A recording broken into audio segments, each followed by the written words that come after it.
Recently, I had the opportunity to speak with an amazing artist and musician, Gina Sobel. Gina is a natural improviser, accomplished on multiple instruments like flute, sax, and voice. She radiates energy and excitement in her live performances and is sought after as a soloist with national and international performers. She is an award-winning songwriter and composer. In her own music, Gina brings together elements of funk, jazz, and American folk music into a fresh and compelling sound.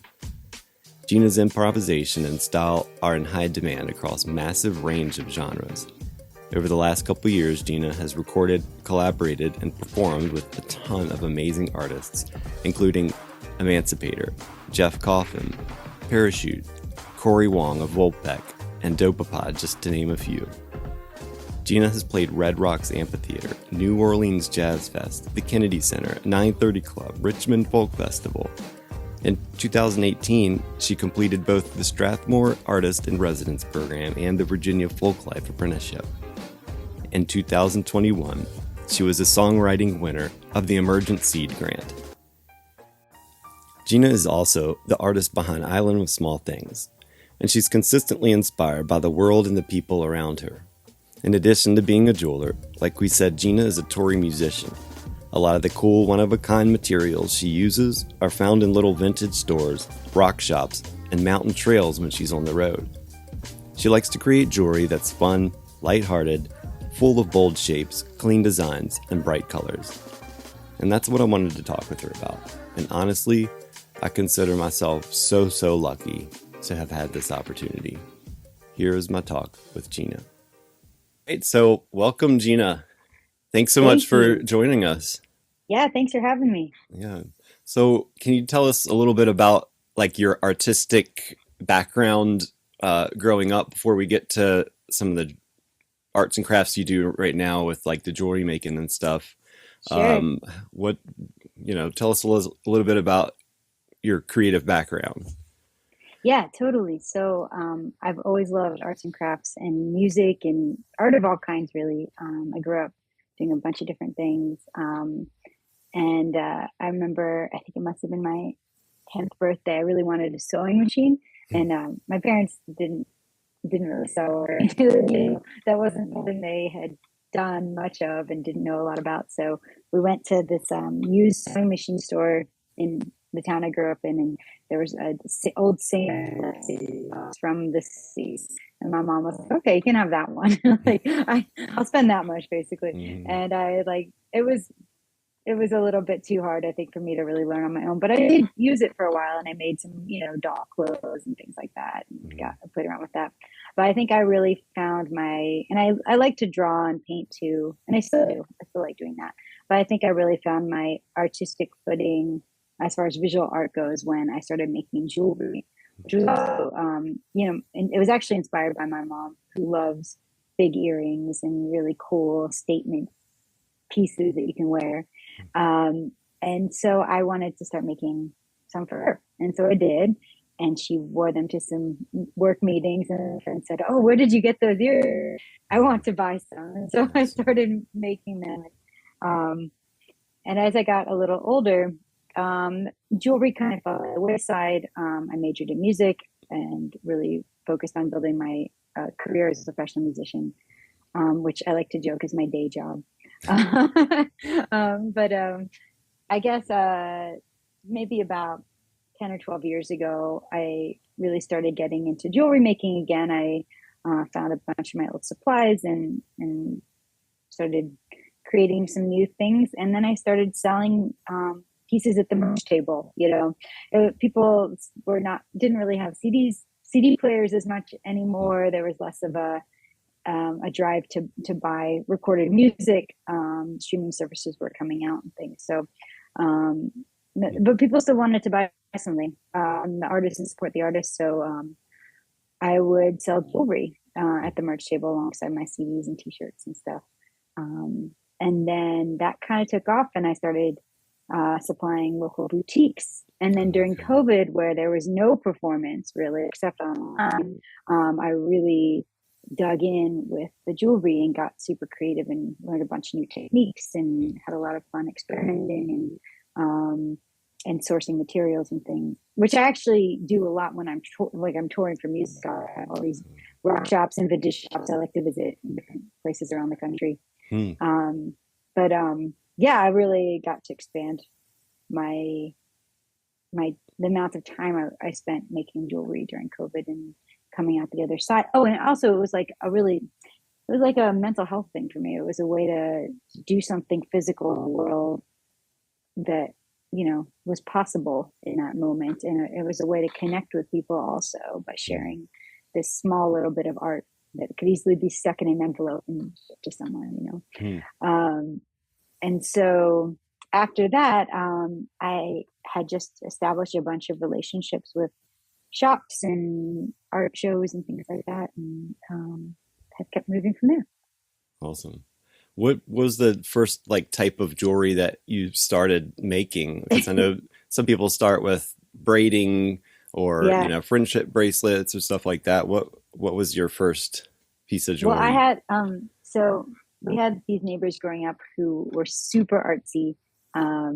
They ran a framing company Hmm. and always just like had amazing art around the house. And the woman Carol, who's still a dear friend, is an amazing jeweler. She does a lot with like intricate seed beads and sort of architectural jewelry, Hmm. but also has explored so many other different mediums. She's just been an inspiration to me my whole life as far as art goes. And generally, she's just a great person. But Carol had given me these little fruit beads, like little plastic fruit beads. And this is again when I was pretty young.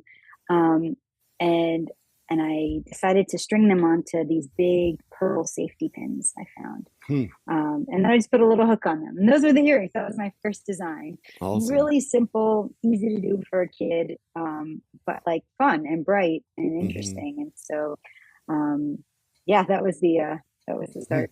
So what's your favorite type of jewelry that you're making right now? Like your favorite Mm, design that you find yourself coming back to? a lot, yeah. Mhm. Okay, well, I do a lot with mixed laser cut brass and vintage like sparkly bits is what I call them. Just like little like rhinestones and pendants and things like that. Hmm. And I like the sort of new and old contrast that that creates, and I can do a lot with shapes and colors, and it's really meditative to sort of put all those pieces out in front of me and see how the shapes and colors relate. I think I've talked about this before, and I feel this way about writing music as well, especially lyrics, as well as making jewelry. And it's like a kind of a horizontal thinking. So Hmm. like instead of like a task oriented vertical, like this, then this, then this, then this, like we spend most of our lives doing, it's a way of sort of like letting all that relax and go sideways and sort of letting the subconscious say this color and this shape Hmm. and see what happens, or this word in this chord, Yeah. allowing those things to come in. And sometimes it's a little scary because there's no direct conscious control of that creative process. You have to let yourself get into this space. And Hmm. so when you make something or you write something, you're like, oh my gosh, what if I can never do that again? I don't remember how I did it. I have no Yeah. idea. And it's terrifying sometimes, but I guess people say trust the process and keep Yeah. practicing it and keep doing it. And usually it keeps happening, I think. Hmm. Really, So definitely. I'm curious, what like so you go into vintage stores? That's got to be like the coolest thing ever. It's Because I really did a little fun. bit of traveling, but I wasn't able to like go in some cool places. And so you source a lot of your materials from there. Like, what kind of things do you get from those places? So I'll find like old costume jewelry and things like Okay. that. And I'll take it apart. Yeah, or Hmm. like sometimes there'll be places where they'll just have like you could just fill up a bag with pieces or whatever, Okay. just like you sort of um find uh just stuff that catches your eye and you're like, oh, that little thing would be cool. Sometimes I'll find a shirt that has rhinestones in it and I'll take them off and use them for something, Ah. Hmm. things like that. There are a couple Etsy vintage shops that I love, and I just keep an eye on what they have in stock. So that's Hmm. a little bit less like the in-person discovery, but it's still really fun and it's cool to get to, support other creative people that way. We all help each other out. Hmm. Um, and then there are a couple of really cool rock shops. Like there's one in Denver. I think it's called Desert Rock and Gems. It's Hmm. near, it's north of Wheat Ridge for people who know Denver. I don't know. Hmm. Anyway, it's super cool, and it's just they have an amazing collection of rocks from all over the world and gemstones and Hmm. different strings of beads and stones and just really inspiring Yeah. pieces that you can turn into something else. Hmm. They have someone who sources like very cool geodes and agate slices, stuff like Hmm. that. And he'll like show up after, going to like rock shows all over the Southwest or in Hmm. Mexico or whatever, and he'll come back to Denver with like, basically like a traveling trunk full of cool rocks. Huh. I haven't gotten to meet this guy, but I've heard stories about him. Oh yeah, he just brought these in, last Huh. week or whatever. So that's Yeah. really fun. Some people Um, really get into that, the different yeah. types of rocks and Oh everything. I yeah. know. I'm always curious how they make beads out of them so like consistently. Um, It's crazy. Yeah, I always forget which rocks and which stones things are.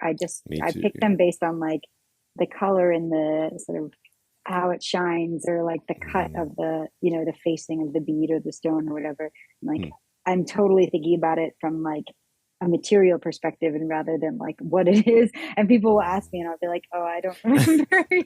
I'm sorry. Yeah. Like, It's like, what like does this everyone, rock mean? I'm sorry, I don't know. like, what are the properties of this rock? I don't know Uh, what it is. I just thought it looked cool. Like, hmm. Do but you it's find fun. yourself like, did you maybe work towards this on purpose, or do you think you've found your style, or your particular look, or did it just come about, or is it something that you strive for because you like Hmm. that you see elsewhere or something, like I developing your definitely, style? yeah, I take inspiration from other art I see. And sometimes I'll like screenshot a pair of earrings, like, that's a super cool design. I want to try some of the things in there. Hmm. But I think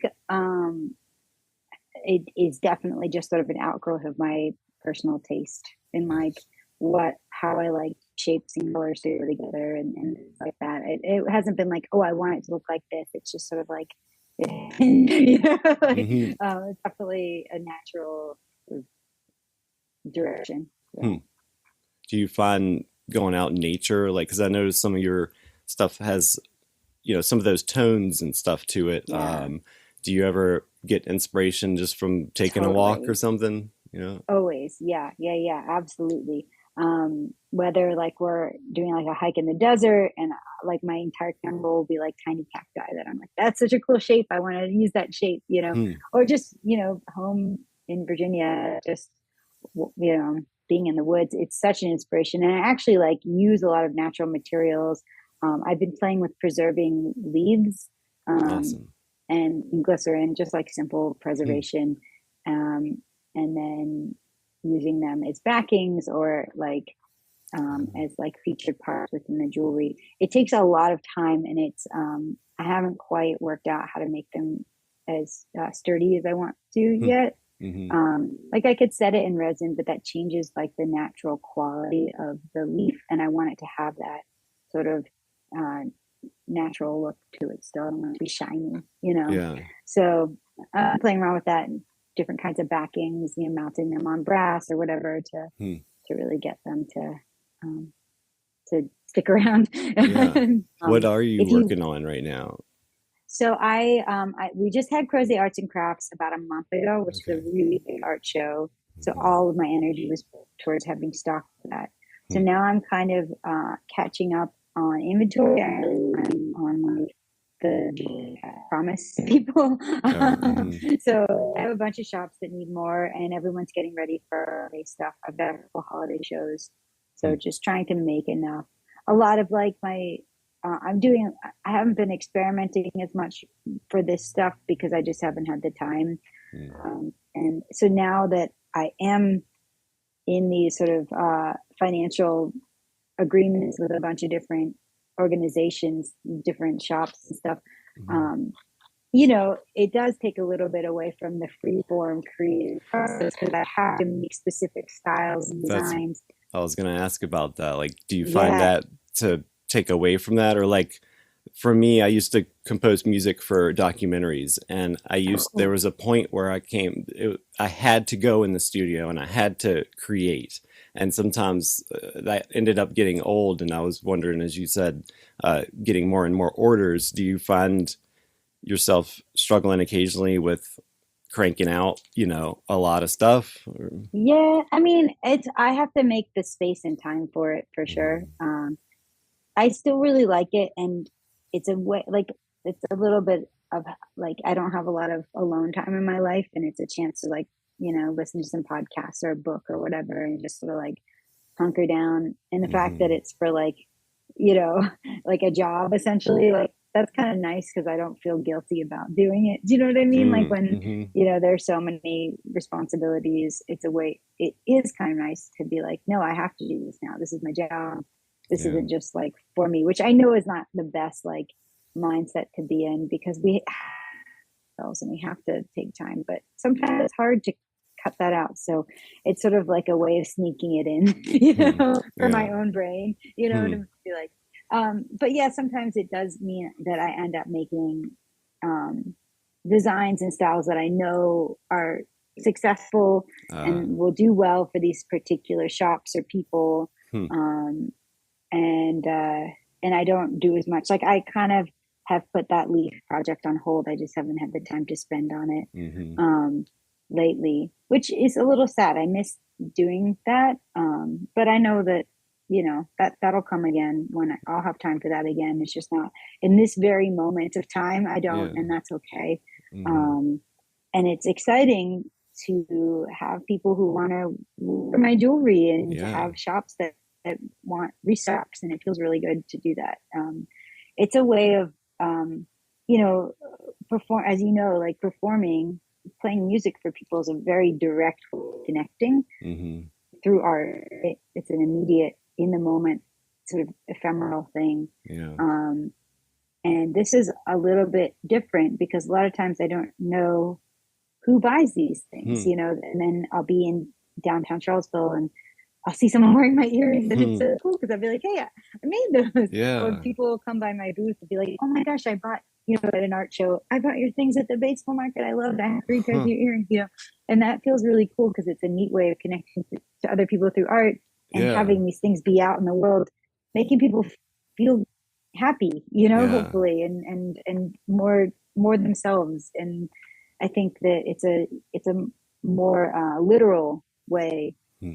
of and it's almost simpler than how music is for me. Hmm. It's a very like these are fun and bright and hopefully make people feel good, Yeah. and they're that's the attitude of my styles usually. And so it's really cool to see them out in the world. So overall, like I'm really happy, Hmm. obviously, to have success with, even though it's very small so far, have success with Hmm. this, even if it means I don't have quite as much time for like the super open-ended creative Hmm. projects. But Yeah. that said, I have a lot to me. I just got an order from a museum in the United States. They have petrified ginkgo trees in this state park, and I Huh. make a lot of ginkgo designs. And she saw the woman who runs the shop there saw some of my jewelry at a store in Madison County, Virginia. Okay. It's called Mad Arts. It's like Hmm. all local artists. Hmm. Um, and they or she got or she left her phone number with the staff person there, and she called and said, hey, I have this lady who wants some ginkgo jewelry, and so we're just finalizing the order for that.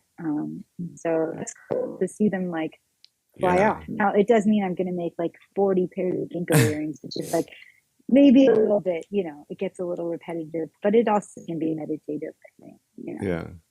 That was kind of leads me into my next question was, so if people want to get into jewelry making, if a young person sees this and wants to get into jewelry making, um, where's a good place to start? And not to give you too many questions at once, but when you said that, it reminded me, how do you approach these places? But like, I guess eventually you'd be lucky enough, like you just said, that they start approaching you.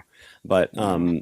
what would be some advice for someone who's just starting out? I think taking time to experiment and really find things that you like, and make them, and then look at them the next day and say, okay, what would I Hmm. change? What would, give yourself space to, like, in the moment. I think I'm generally of a mindset that, like, you don't want to be too critical of creation, like while you're working on an art project, while you're working on it, because it Hmm. gets in the way of experimenting and trying things. But then you might want to stand back the next day and say, okay, cool, I made this yesterday, what do I like about it, what don't Hmm. I like about it, how would I adjust it? But in the moment of like making it, I think it's better not to be too like judgmental. Hmm. We can be so judgmental of ourselves, and I think getting out of the way is really useful. And then, okay, so once you sort of done that and you come, like, as far as like sourcing materials, I think finding things you think are cool that you like, Hmm. um, and then trying them out and see how they work. I once, I made a few pairs of earrings with flattened spoons at one point. They were Hmm. from an old mobile, like mobile, that didn't like, Okay. it was all like, and it had gotten broken and tangled. So I harvested, I like saying Hmm. so I harvested some of the flattened silverware from it, Huh. and they were too heavy. It just didn't work. Like, it Okay. didn't work as jewelry, and that was okay. It was Hmm. something I tried, and then inspired me to find like little miniature forks and spoons and Oh, things, and cool. try that. Hmm. And that was cool. Those did work, Hmm. so trial and error. Um, I think finding good quality hooks and chains, and we call them like findings, is really important. Okay.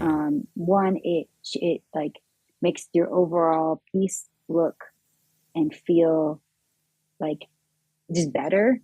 Okay. And also, because these are things people are wearing, a lot of people are very sensitive skin.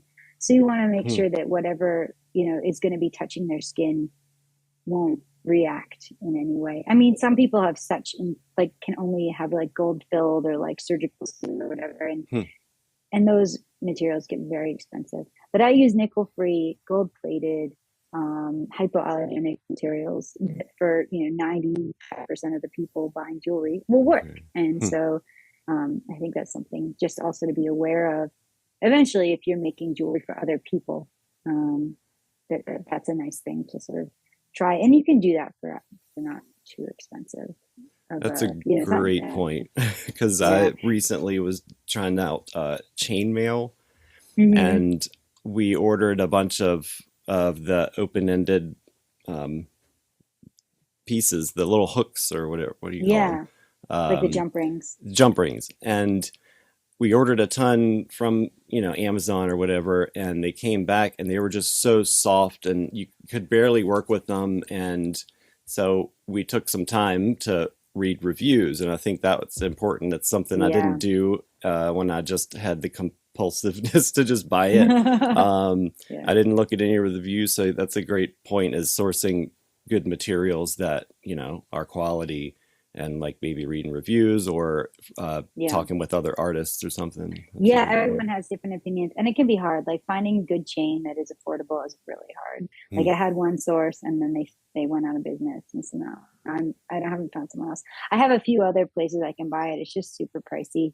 Okay. So I haven't found a good replacement yet, but working on it, Hmm. for like necklaces and stuff. So like, Um, should they yeah. maybe one of the first steps what to be like start a online presence if Oh, they want to sell yeah. their stuff?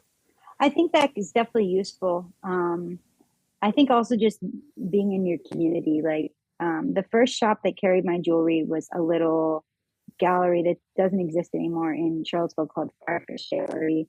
My friend Sigrid ran it. Um, and I was a musician there. I played a lot of their first Friday events, and I had been making jewelry. And I asked her, I said, "Hey, Sigrid, I've got these earrings." And at the time, looking back at that, it feels so, the designs were so, they feel very amateur to me now. Hmm. Do you know what I mean? Like, I've Yeah. grown a lot since then as a jeweler.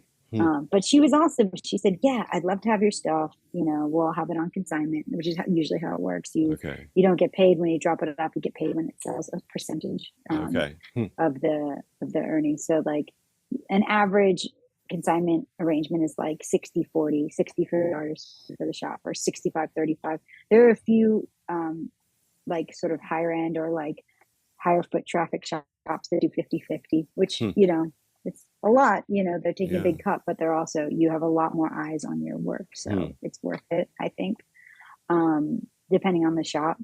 Mm-hmm. But I just asked her, I said, would you be cool? And she said, yeah. And that was my first foray. And Wow. then after that, I started selling them I did a pop-up shop, and a lot of these little boutiques will do pop-up shops, sort of try out a Hmm. broader range of their stuff.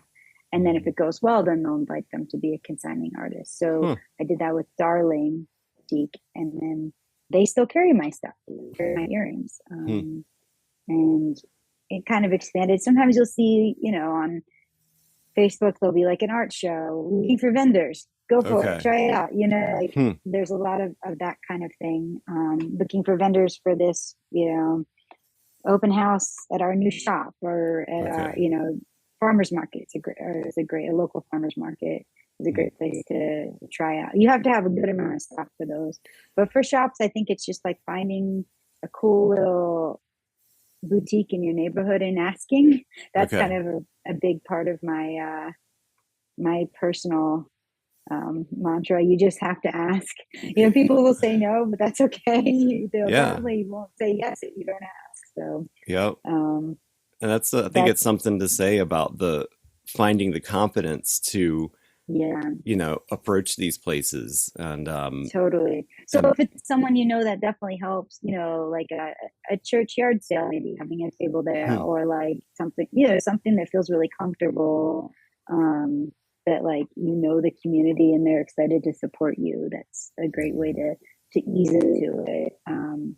And then a lot of people have a success online. I haven't done quite as much. I did a lot more during COVID, obviously, but I'm not the best at updating my website and driving traffic there. So, Hmm. but there are a lot of people who do everything online. So, What's your website? my jewelry website is islandofsmallthings.com. Awesome. Islandofsmallthings.com. That's what my jewelry business is called. Awesome. Well, thank you, Gina. Totally. Thank you. I'll talk to you soon. All right. See ya.